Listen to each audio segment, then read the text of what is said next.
আইসিসির এই এক ইভেন্ট নিয়ে কতই না আলোচনা। ২৯ বছর পর পাকিস্তানের মাটিতে আন্তর্জাতিক ক্রিকেটের বৈশ্বিক ইভেন্ট। যদিও ভারতের গোয়ার্তুমিতে শেষ পর্যন্ত চ্যাম্পিয়ন্স ট্রফি হয় হাইব্রিড মডেলে। আলোচনা শুরু সেখানেই। আয়োজক হওয়ার পরও বিগ ম্যাচগুলো নিজেদের মাটিতে আয়োজন করতে না পারে টুর্নামেন্ট থেকে কতটুকু অর্থ আয় করতে পারবে পিসিবি, কারণ স্টেডিয়াম সংস্কারে তারা ব্যয় করে বিপুল পরিমাণ অর্থ। সঙ্গে স্বাগতিক পাকিস্তানের বাজে পারফরমেন্সের কারণে মাঠ থেকেও মুখ ফিরিয়ে নেয় দর্শকরা।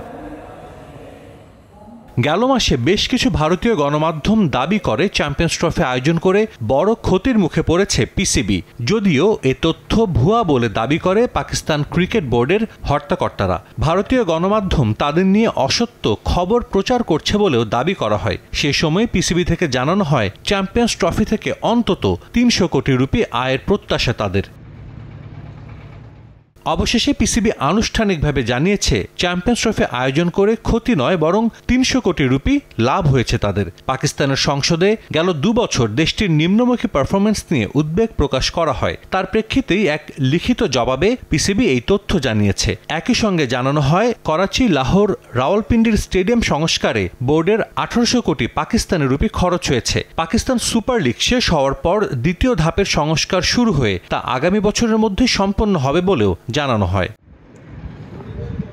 এছাড়া টুর্নামেন্টে দলের ব্যর্থতার জন্য গুরুত্বপূর্ণ খেলোয়াড়দের ইনজুরিকেই দায়ী করে পিসিবি।